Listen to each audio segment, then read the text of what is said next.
दिन भर की बड़ी खबरों के विश्लेषण के कार्यक्रम सुनिए सच में आपका स्वागत है। मैं हूं मुकेश कुमार। तो साथियों, शुरू करते हैं आज का सुनिए सच खास खबरों पर नजर डालते हुए। महिला आयोग की प्रमुख को हटाने की मांग, वायरल हुए जहरीले ट्वीट। पंजाब की तर्ज पर राजस्थान और छत्तीसगढ़ भी लाएंगे कृषि विधेयक। वरिष्ठ नेता एकनाथ खड़से ने छोड़ी बीजेपी, फडणवीस पर जमकर बरसे।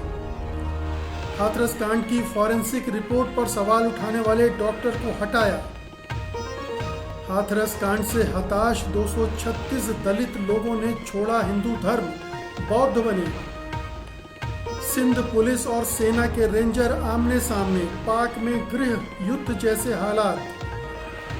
खास खबरों पर नजर डालने के बाद अब वक्त है बड़ी खबरों के विस्तार से विश्लेषण का। लेकिन उससे पहले आपसे गुजारिश ये है कि हम गोदी मीडिया के चरित्र से भली भांति परिचित हैं। वो किस तरह से खबरों को तोड़ मरोड़ रहा है, उन्हें बरगलाने के लिए इस्तेमाल कर रहा है। इसलिए ज़रूरी हो जाता है कि स्वतंत्र पत्रकारिता का साथ दिया जाए, उसकी ताकत बना जाए। सत्य हिंदी की सदस्यता योजना इसी दिशा में एक बड़ा कदम है। इसमें आर्थिक योगदान देकर आप स्वतंत्र पत्रकारिता को मजबूती प्रदान कर सकते हैं। इसके लिए इस वीडियो के साथ दिए गए डिस्क्रिप्शन में जाइए, उसमें एक लिंक है, उसको क्लिक कीजिए। लिंक को क्लिक करने से आपके सामने सदस्यता योजना का पूरा ब्यौरा आ जाएगा और आप उनमें से अपने लिए कोई एक सदस्यता चुन सकते हैं। हमें उम्मीद है कि पत्रकारों द्वारा संचालित सत्यहिंदी.com को आपका ये सहयोग समर्थन जरूर मिलेगा। तो आइए अब सिलसिला शुरू करते हैं बड़ी खबरों के विश्लेषण का। सबसे पहले आज की सबसे बड़ी खबर। महिला आयोग की अध्यक्ष रेखा शर्मा के इस्तीफे की मांग जोर पकड़ती जा रही है। महिला आयोग के ट्विटर हैंडल से आए उनके एक ट्वीट से लोग भड़के हुए हैं। लोगों द्वारा उन्हें महिला विरोधी बताया जा रहा है। ट्विटर यूजर उनके पुराने ट्वीट निकालकर उनसे सवाल पूछने लगे हैं, जिनमें उनकी भाषा बहुत ही भद्दी है। इसके बाद रेखा शर्मा ने अपने पुराने कई ट्वीट डिलीट कर दिए और अपना ट्विटर अकाउंट प्रोटेक्ट कर दिया है, यानी अब उनके ट्वीट्स को कोई देख नहीं पाएगा। रेखा शर्मा के बारे में ट्विटर पर इसकी शुरुआत तब हुई जब महिला आयोग ने अपने ट्विटर हैंडल से एक ट्वीट कर डाला। इस ट्वीट में कहा गया, हमारी अध्यक्षा रेखा शर्मा ने महाराष्ट्र के राज्यपाल महामहिम श्री भगत सिंह कोश्यारी से मुलाकात की और राज्य में महिला सुरक्षा से संबंधित मुद्दों पर चर्चा की, जिनमें कोविड-19 केंद्रों में महिला मरीजों के साथ छेड़छाड़ व बलात्कार और लव जिहाद के मामलों में वृद्धि शामिल हैं। इस मामले में लव जिहाद का जिक्र किए जाने से ही लोगों ने रेखा शर्मा को निशाने पर ले लिया। लोग उनके पुराने ट्वीट्स को निकालकर उन पर निशाने साध रहे हैं। एक यूजर ने रेखा शर्मा का पुराना ट्वीट शेयर किया है, जिसमें उन्होंने राहुल गांधी को निशाने पर लेते हुए नेहरू की एक तस्वीर ट्वीट की थी और लिखा था कि आपके दादा इन डांसर्स के साथ क्या कर रहे थे जब भारत ने सांस लेना भी शुरू नहीं किया था।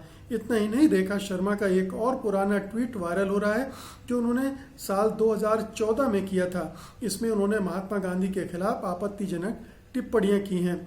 वायरल ट्वीट के स्क्रीनशॉट के मुताबिक अपने ट्वीट में रेखा शर्मा ने लिखा है, महात्मा गांधी अपने बेटे के लिए एक अच्छे पिता नहीं हो सकते, हम उन्हें राष्ट्रपिता कैसे कह सकते हैं। टाइम्स ऑफ इंडिया के मुताबिक उनके बेटे ने अपनी ही बेटी के साथ बलात्कार किया था। चर्चित कवि कुमार विश्वास के बारे में भी उन्होंने ऐसा ही गंदा ट्वीट किया है। तो ये बड़ा दुखद भी है, दुर्भाग्यपूर्ण भी है और कहना चाहिए कि ये विडंबना है कि एक ऐसी महिला राष्ट्रीय महिला आयोग की अध्यक्ष है जिसके ट्वीट अगर आप देख लें तो शर्म से सिर झुका लेंगे। वो न केवल राष्ट्रीय नायकों जैसे महात्मा गांधी और जवाहरलाल नेहरू पर घटिया टिप्पणी कर रही हैं, बल्कि और भी तमाम तरह की टिप्पणियां, कम से कम 250 टिप्पणियां ऐसी मिल जाएंगी जो उनके बारे में, उनके सोच के बारे में, उनके गंदे सोच के बारे में आपको इत्तला दे देंगी। उन्होंने कुमार विश्वास के बारे में जो ट्वीट किया है, कभी आप जानते ही उनको, वो और भी घटिया है।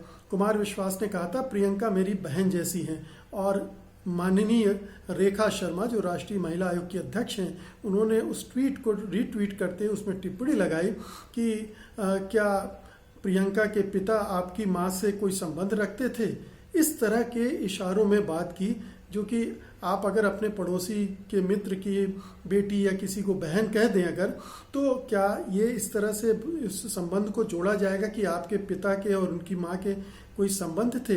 ये इतने मानसिक स्तर, उनके सोच का स्तर बताता है कि किस तरह से न केवल वो महिला विरोधी हैं बल्कि घनघोर सांप्रदायिक हैं और मुस्लिम के खिलाफ उनके अंदर कितना जहर भरा हुआ है और वो उनके ट्वीट पर निकल कर आता रहा है। लेकिन इसमें हैरत किस लिए, जब ऐसी महिला को, इस तरह की ट्वीट करने वाली महिला को, इस तरह के ख्यालात रखने वाली महिला को राष्ट्रीय महिला आयोग के अध्यक्ष पद पर बैठाया जाता है, तो आप सोच सकते हैं कि इस सरकार में कैसे लोग, किस तरह के लोग पसंद किए जाते हैं, किस तरह के लोगों को तवज्जो दी जाती है, तरजीह दी जाती है, बड़े बड़े पदों से उन्हें नवाजा जाता है, उनको सम्मान दिया जाता है। तो ये पहली घटना नहीं, इस तरह की और भी घटनाएं ऐसी हो चुकी हैं जो इस तरह के विवादास्पद और घटिया सोच वाले लोगों को बड़े पदों पर बैठाती गई। तो ये केवल रेखा शर्मा का दोष नहीं है। रेखा शर्मा चूंकि अब महिला आयोग की अध्यक्ष हैं, इसलिए हम उनकी इन खूबियों और खामियों के बारे में बात कर रहे हैं। दोष उन लोगों का है जिन्होंने इस तरह की महिला को इस तरह के पद पर बैठाया। इससे ये भी पता चलता है कि इन पदों पर बैठाने वाले ऐसे लोगों को, उनका सोच कितना विकृत होगा, कितना गंदा होगा, जो इस तरह के लोगों को चयन करते हैं। तो ये पूरी इस सरकार की कहानी है, ये इस सरकार की मानसिकता की और उस सरकार में जो सत्तारूढ़ पार्टी है उसकी भी कहानी है कि उसमें नेतृत्व में किस तरह के लोग काबिज हैं जो इस तरह के लोगों को प्रमोट कर रहे हैं, जो महात्मा गांधी के बारे में इस तरह की बातें कर सकते हैं, जिनको पूरा देश राष्ट्रपिता के रूप में मानता है, जिनके बारे में पूरी दुनिया जिनको सम्मान की नज़रों से देखती है।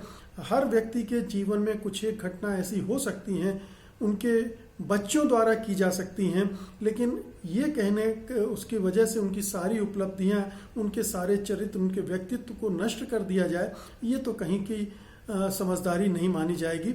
और हमारे जो राष्ट्रीय नेता हैं, राष्ट्रीय नायक रहे हैं, स्वतंत्रता के नायक रहे हैं, जिन्होंने राष्ट्र के निर्माण में महत्वपूर्ण योगदान दिया, उनके बारे में इतने निचले दर्जे का सोच रखना और इतने बड़े पद पर आसीन होना, ये एक आज के भारत की, नए इंडिया की एक तस्वीर के बारे में हमें एक कहना चाहिए संकेत ही नहीं देता, बल्कि हमें पूरा साफ कर देता है कि हम किस भारत में रह रहे हैं और कैसे लोग इस देश को चला रहे हैं।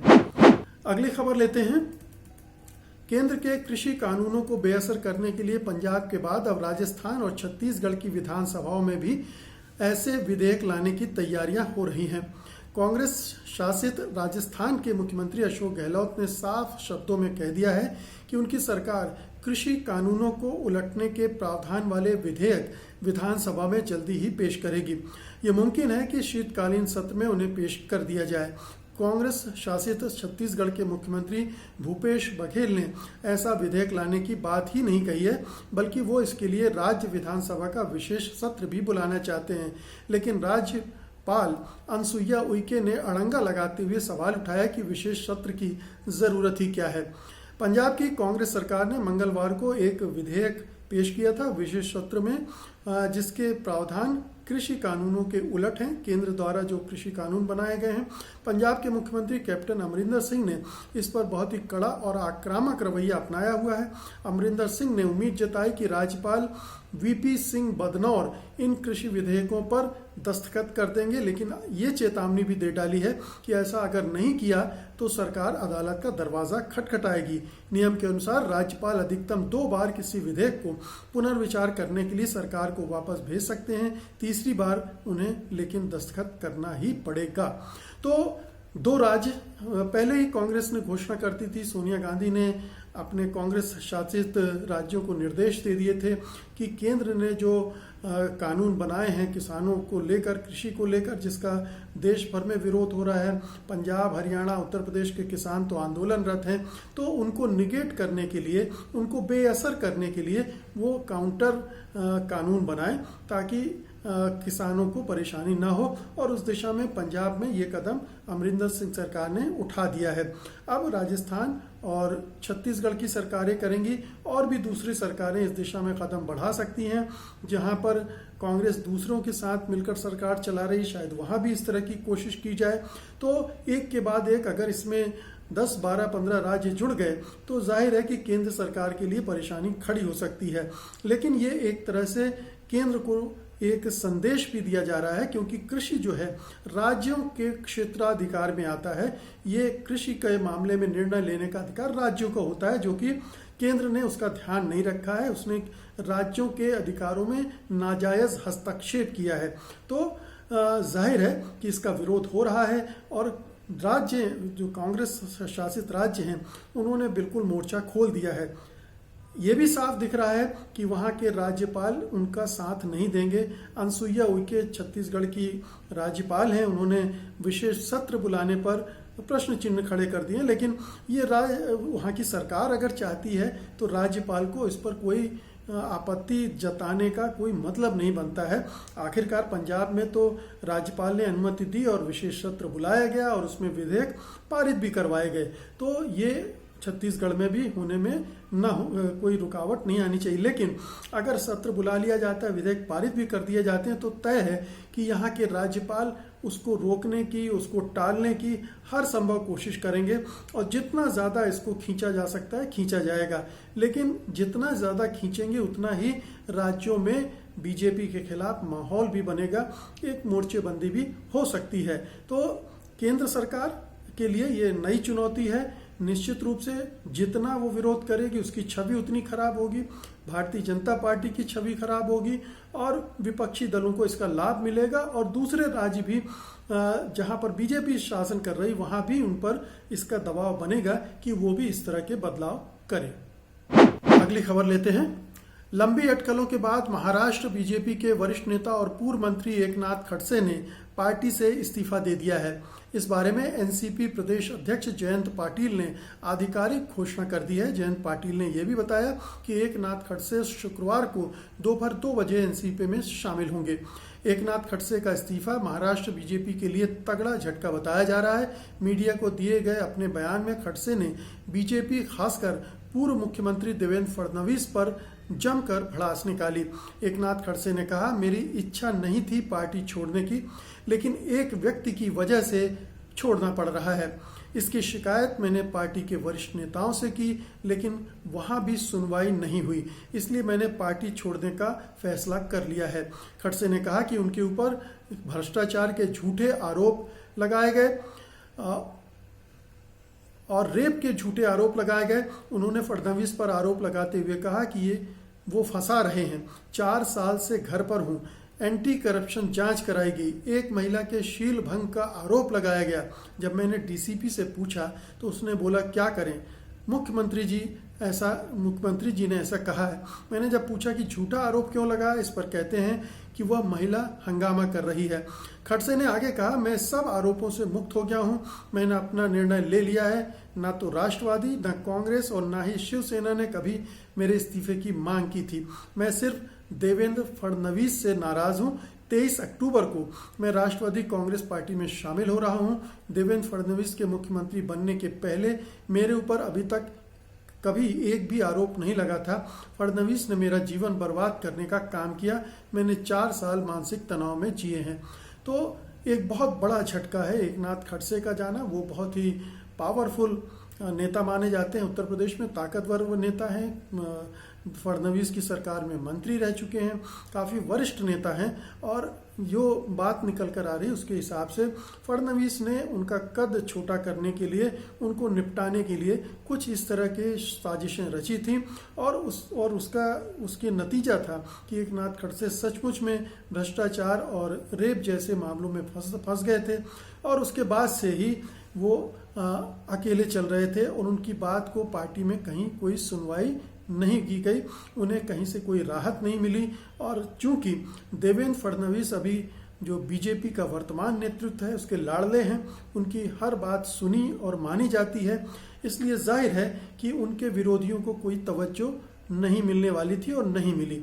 अंत में थक हार कर एकनाथ खड़से ने एनसीपी का दामन थामने का फैसला कर लिया है। एनसीपी का निश्चित है कि एकनाथ खड़से जिस इलाके से आते हैं उस इलाके में उनकी स्थिति, उस पार्टी की स्थिति और भी मजबूत होगी और ये एक उपलब्धि कही जा सकती है एनसीपी की, और बीजेपी के लिए ये एक भारी नुकसान है। अगली खबर लेते हैं। उत्तर प्रदेश हाथरस गैंगरेप मामले में फॉरेंसिक रिपोर्ट पर सवाल उठाने वाले अलीगढ़ के जवाहरलाल नेहरू मेडिकल कॉलेज के chief medical officer CMO doctor Azeem Malik को उनके पद से हटा दिया गया है। साथ ही उनके साथी डॉक्टर उबैद हक के खिलाफ भी कार्रवाई करते हुए उनके पद से हटा दिया गया है। हाथरस कथित गैंग रेप पीड़िता की MLC रिपोर्ट भी डॉक्टर अजीम की टीम ने ही बनाई थी। हालांकि प्रशासन का कहना है कि इसका हाथरस मामले से कोई लेना देना नहीं है। इन डॉक्टरों को अस्थायी तौर पर रखा गया था। डॉक्टर अजीम मलिक ने अंग्रेजी अखबार इंडियन एक्सप्रेस को बताया था। डॉक्टर मलिक ने अखबार को बताया था कि हाथरस मामले में FSL रिपोर्ट के लिए सैंपल बलात्कार की घटना के 11 दिन बाद लिए गए थे, जबकि सरकारी दिशा निर्देशों में साफ कहा गया है कि फॉरेंसिक साक्ष्य बलात्कार के 96 घंटे तक ही मिल सकते हैं। उन्होंने कहा था कि इसीलिए ये रिपोर्ट इस मामले में बलात्कार की घटना को साबित नहीं कर सकती और इसकी कोई अहमियत नहीं है। बता दें कि उत्तर प्रदेश पुलिस ने पीड़िता की FSL रिपोर्ट के आधार पर कहा था कि पीड़िता के साथ रेप नहीं हुआ है। डॉक्टर मलिक और डॉक्टर हक को CMO डॉक्टर शाहजैदी की ओर से मिले पत्र में कहा गया है कि AMU के कुलपति प्रोफेसर तारिक मंसूर के निर्देश पर उनकी नियुक्ति को तत्काल प्रभाव से निरस्त किया जाता है, इसलिए वे आगे कोई काम न करें। डॉक्टर हक ने कहा कि मलिक के मीडिया से बात करने के कारण और उन पर सूचना लीक करने के शक में कार्रवाई की गई है। डॉक्टर हक ने कहा कि उन्हें अगस्त के बाद से सैलरी नहीं मिली है। डॉक्टर मलिक ने भी कहा है कि उन्हें पिछले महीने की सैलरी नहीं दी गई है और उनके जो वरिष्ठ हैं उन्हें मीडिया के सामने निजी रखने के लिए डांट चुके हैं। दोनों डॉक्टरों पर कार्रवाई से साफ है कि योगी सरकार का दमन चरम पर है और वो इस बात को स्वीकार ही नहीं करेगी कि पीड़िता के साथ बलात्कार हुआ था। ऐसे में पीड़िता और उसके परिवार को इंसाफ मिलने की उम्मीद सिर्फ अदालतों से ही है। तो बहुत साफ दिख रहा है जो उत्तर प्रदेश की योगी सरकार शुरू से कर रही है हाथरस कांड के मामले में कि पीड़िता के साथ बलात्कार नहीं हुआ, ये किसी भी तरह से सिद्ध कर दिया जाए और एक तो पीड़िता पर ही दोष मढ़ दिया जाए और जो अभियुक्त हैं उनको भी छोड़ दिया जाए और इस मामले का जो ठीकरा है वो एक राष्ट्रीय अंतर्राष्ट्रीय साजिश पर फोड़ दिया जाए, मीडिया को खलनायक के रूप में प्रस्तुत कर दिया जाए। तो ये तमाम तरह की साजिशें उत्तर प्रदेश की योगी सरकार रच रही है और उसी साजिश का ये हिस्सा है कि जिन डॉक्टरों ने उस पर सवालिया निशान लगाए थे, जिसके आधार पर वहाँ की पुलिस और प्रशासन ये दावा कर रही थी कि पीड़िता के साथ कोई बलात्कार वगैरह नहीं हुआ है, वो फुस हो गया, उस दावे की हवा निकल गई। इसलिए अब इन दोनों डॉक्टरों को टारगेट किया गया है। इन डॉक्टरों ने साफ कह दिया था कि 96 घंटे के अंदर उनकी MLC नहीं हुई है, मेडिकल जांच नहीं हुई है और 11 दिन बाद हुई है। 11 दिन बाद तो कोई प्रमाण उसके मिलते नहीं है कि उसके साथ रेप हुआ था या नहीं हुआ था, इसलिए उस रिपोर्ट का कोई मतलब नहीं है। तो जब उस रिपोर्ट को उन्होंने सवालिया निशान उस पर लगा दिया, जिसके आधार पर योगी सरकार, उसका प्रशासन और उसका पुलिस ये दावा कर रहे थे कि उसके साथ रेप नहीं हुआ पीड़िता के साथ, तो जाहिर है कि ये खीज है, घबराहट है, क्योंकि अब कैसे इसको प्रूफ किया जाएगा। तो तमाम तरह की है, तो ये खिसियानी बिल्ली खंबा नोचे वाली बात भी है। उन डॉक्टरों को, 2 डॉक्टरों को हटाकर ये एक मैसेज भी देने की कोशिश हो रही कि जो भी सरकार के खिलाफ बात करेगा, सरकार के दावों को झुटलाएगा, सरकार के झूठों को झुटलाएगा, उसको बख्शेगी नहीं सरकार। अगली खबर लेते हैं। पाकिस्तान के सिंध प्रांत की राजधानी कराची में पूर्व प्रधानमंत्री नवाज शरीफ के दामाद मोहम्मद सफदर की गिरफ्तारी को लेकर बने हालात के बाद वहां गृह युद्ध छिड़ने की अफवाहें फैल गई हैं। दरअसल सिंध पुलिस ने ट्वीट करके आरोप लगाया है कि सफदर की गिरफ्तारी के आदेश जारी करने के लिए पाकिस्तान रेंजर्स के जवानों ने सिंध पुलिस चीफ का अपहरण कर लिया था। इन आरोपों के बाद पाक आर्मी चीफ कमर जावेद बाजवा ने पूरे मामले की जांच के आदेश दे दिए हैं। मामला 18-19 अक्टूबर की दरमियानी रात का है, जब PMLN के रिटायर्ड कप्तान मोहम्मद सफदर को कराची में हिरासत में ले लिया गया था। उनकी गिरफ्तारी के बाद एक पत्रकार ने वॉइस मैसेज साझा किया जिसमें कथित तौर पर पीएमएल नेता और सिंध प्रांत के पूर्व गवर्नर मोहम्मद जुबैर की आवाज़ है। इसमें वो कह रहे हैं कि पुलिस के इंस्पेक्टर जनरल को अगवा किया गया और उनको मरियम, उनके पति सफदर और 200 अन्य के खिलाफ कायदे आजम मोहम्मद अली जिन्ना की मज़ार की बेअदबी का आरोप लगाते हुए एफआईआर पर जबरन हस्ताक्षर कराए गए। ट्विटर पर चल रही इस क्लिप में जुबैर ने ये कहते सुनाई दे रहे हैं कि मुख्यमंत्री मुराद शाह ने इस बात की पुष्टि की है कि पुलिस पर दबाव बनाया गया कि ये गिरफ्तारियां की जाएं। जब पुलिस ने मना किया तो रेंजर्स ने उनको अगवा कर लिया। जिसके बाद सिंध पुलिस ने ट्वीट करके कहा है कि सिंध पुलिस इन व्यवहार से काफ़ी आहत है। इस घटना के विरोध में सिंध पुलिस के आला अधिकारियों ने छुट्टी पर जाने की अर्जी दे दी थी। हालांकि बाद में सेना प्रमुख से मामले की जांच के आश्वासन के बाद पुलिस अधिकारियों ने अपनी छुट्टी स्थगित कर दी है। पीएमएलएन प्रमुख नवाज शरीफ ने ट्वीट करके मामले की निंदा की है। उन्होंने एक प्रांतीय सरकार के जनादेश का मजाक बनाने और संविधान को विकृत करने का आरोप लगाया है। तो ये पूरी घटना बताती है कि पाकिस्तान के हालात कितने बद से बदतर होते जा रहे हैं। वहाँ गृह युद्ध की नौबत आ रही, क्योंकि सिंध में जो पुलिस प्रमुख है अगर उसका अपहरण कर लिया जाए और केवल इसलिए कि मरियम को टारगेट करना है, जो नवाज शरीफ की बेटी है, और उनके दामाद को टारगेट करना है, उनके खिलाफ एफआईआर दर्ज करानी है। उनके अलावा 200 और लोगों को भी के खिलाफ एफआईआर दर्ज करानी है और उसके लिए चूंकि वहाँ की पुलिस तैयार नहीं थी इसलिए उनका अपहरण करके उनसे ज़बरन दस्तखत कराए गए। तो ये बड़ा आप सोचिए कि कितनी दुखद बात है कि एक राज्य की सरकार को दरकिनार कर दिया गया, एक राज्य के पुलिस प्रमुख को इस तरह से दबाव बनाकर अपहरण करके साइन कराना। तो ये पाकिस्तान के हालात बेकाबू होते जा रहे हैं। एक तरह की अराजकता की स्थिति है जहाँ पर सेना पता नहीं किसके निर्देशों पर काम कर रही है। अगर रेंजर्स काम कर रहे हैं, अब सेना आदेश दे रही है, उसकी जांच के आदेश दे रही है और भी तमाम तरह की ऐसी गतिविधियां हो रही हैं जिससे लगता है कि पाकिस्तान में हालत बिगड़ती जा रही है। क्योंकि इमरान खान अपना जनाधार खो चुके हैं और तमाम जो प्रमुख दल हैं, विपक्षी पार्टियां हैं, वो एकजुट हो गई हैं। 2 बड़ी रैलियां कर चुकी हैं, उन्होंने पूरी मोर्चेबंदी कर दी है इमरान खान को हटाने की। और यही नहीं, पाकिस्तान की आर्मी पर, सेना पर भी राजनीतिक दल अटैक कर रहे हैं, सीधे हमले बोल रहे हैं, जो कि पाकिस्तान के इतिहास में एक अजूबा चीज़ है, अनोखी चीज़ है। सेना पर कोई अटैक करने से घबराते हैं नेता, लेकिन अब वो भी हो रहा है। तो जाहिर है कि माहौल पूरा इस तरह का बनता जा रहा है जहां पर इमरान खान अब दमन के रास्ते पर चल पड़े हैं। निश्चित रूप से ये इमरान सरकार की ही करतूत रही होगी जो सिंध के डीजीपी का अपहरण करके ये काम करवाया गया। तो पंजाब, अब ये देखने की बात है कि पाकिस्तान में आगे और चलकर किस किस तरह की चीज़ें सामने आती हैं, क्योंकि जिस रास्ते पर इमरान खान चल पड़े और जिस तरह रास्ते पर वहाँ का विपक्ष चल रहा है उसमें टकराव लाजमी है, अराजकता लाजमी है, हिंसा हो सकती है और इससे पाकिस्तान का बिखरना या यूं कहें कि एक बार फिर से मुमकिन है कि सेना के हवाले कर दिया जाए उसके पूरी शासन व्यवस्था को। कुछ भी संभव है इस स्थिति में। और अब आज की अंतिम खबर ले लेते हैं। हर रोज भेदभाव और अपमान झेलते रहे दलितों को हाथरस मामले ने किस हद तक झकझोर दिया है, इसका इससे ज्यादा अंदाजा लगाया जा सकता है कि 336 दलितों ने बौद्ध धर्म अपना लिया है। बौद्ध धर्म अपनाने वाले पवन वाल्मीकि ने कहा कि वह, उनके परिवार और कई पड़ोसियों ने 14 अक्टूबर को बौद्ध धर्म अपना लिया।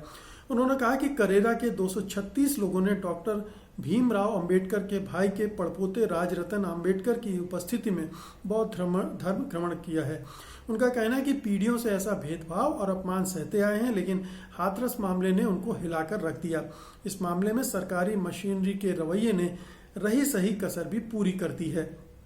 बता दें कि हाथरस केस में दलितों को दबाने के आरोप लगाए जा रहे हैं और इसके अलावा भी आए दिन दलितों के साथ उत्पीड़न और इसके खिलाफ आवाज़ उठाने वाले पर उनकी आवाज़ को दबाने की कोशिश करने के आरोप लगाए जा रहे हैं। 14 अक्टूबर को बौद्ध धर्म अपनाने वाले पवन वाल्मीकि भी ऐसे भेदभाव की आप बीती सुनाते हैं। द इंडियन एक्सप्रेस से बातचीत में गाजियाबाद के करेरा गांव में रहने वाले पवन कहते हैं कि वह गाजियाबाद में एक लग्जरी अपार्टमेंट कॉम्प्लेक्स में चपरासी की नौकरी के लिए गए थे, लेकिन अनुसूचित जाति का उपनाम वाल्मीकि ही काफ़ी था। नौकरी देने वाले ने कहा कि वो सिर्फ सफाई का काम कर सकता है। पवन ने कहा, मैंने सफाई के काम के लिए आवेदन नहीं किया, लेकिन मैंने नौकरी की क्योंकि मुझे पैसों की ज़रूरत थी। हालांकि मैंने भेदभाव को पहचान लिया है। हम पीढ़ियों से इसका सामना कर रहे हैं। बता दें कि डॉक्टर अंबेडकर ने भी 14 अक्टूबर 1956 को महाराष्ट्र के नागपुर में आयोजित धर्मांतरण कार्यक्रम में बौद्ध धर्म अपनाया था। इस धर्मांतरण समारोह में बाबा साहब के 3,80,000 अनुयायियों ने भी हिंदू धर्म त्याग कर बौद्ध धर्म अपना लिया था। तो ये अपना धर्म छोड़ के दूसरे धर्म को अपनाना एक बहुत ही कठिन काम होता है किसी भी व्यक्ति के लिए और किसी भी समाज के लिए। लेकिन जब ज्यादतियाँ, अत्याचार, उत्पीड़न हदों को पार करने लगता है तो उनके पास और कोई रास्ता नहीं बचता है। पूरे हिंदुस्तान में जो भी धर्मांतरण हुआ है उसका अधिकांश हिस्सा इसीलिए हुआ है कि हिंदू धर्म के जो जाति व्यवस्था है वो बहुत ही दमनकारी है, बहुत ही भेदभावपूर्ण है, और उसमें जब कोई रास्ता दिखता है दलितों को, तो वो उससे निकलने के लिए उत्सुक हो जाते हैं, उस तरफ बढ़ने लगते हैं। तो ये दलित जो हजारों साल से इसी तरह से रहते आए हैं, इसी तरह से अत्याचार ऊंची जातियों के झेलते आए हैं, आखिरकार उनका धैर्य भी चुक गया जब हाथरस कांड में उन्होंने देखा कि राज्य की सरकार, जिसमें सवर्णों का वर्चस्व है, जिसमें ठाकुरों का वर्चस्व है, जो जाहिर है कि दलितों के उत्पीड़न के लिए पूरे राज्य में एक तरह का सिलसिला सा चला रखा है जिन्होंने, उसके वजह से उनकी जो उम्मीदें थी वो पूरी तरह से ख़त्म हो गई और उन्होंने अपने धर्म परिवर्तन का फैसला लिया, बौद्ध धर्म अपना लिया। बौद्ध धर्म अपनाने से जाहिर है कि हिंदुत्व के झंडा बरदारों को बहुत ज़्यादा फर्क नहीं पड़ता है, क्योंकि उन्हें लगता है कि बौद्ध धर्म ही हिंदुस्तानी धर्म है। अगर ये लोग मुस्लिम धर्म अपना लेते तो अभी हाहाकार मच जाता, और जाहिर है मुस्लिम धर्म या क्रिश्चियनिटी अपना लेते तब हाहाकार मच जाता। अब सवाल उठता है कि बौद्ध धर्म अपना लेने से भी क्या इनके साथ भेदभाव रुक जाएगा?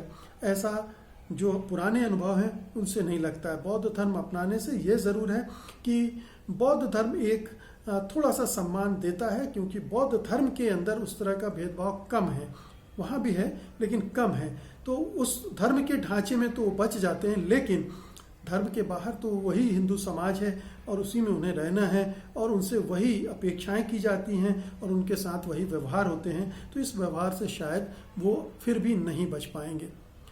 तो दोस्तों, ये थी आज की ख़ास खबरें और उनका विश्लेषण। उम्मीद है कि आपको ये पसंद आएगा। आप इस वीडियो को लाइक करेंगे, शेयर करेंगे, और अब मुझे अनुमति दीजिए, कल मैं फिर हाजिर होऊंगा कल की बड़ी खबरों के साथ। तब तक के लिए नमस्कार। सत्य हिंदी के और वीडियोस को देखने के लिए हमारे YouTube चैनल को सब्सक्राइब करें और सीधे नोटिफिकेशन पाने के लिए बेल आइकन दबाएं।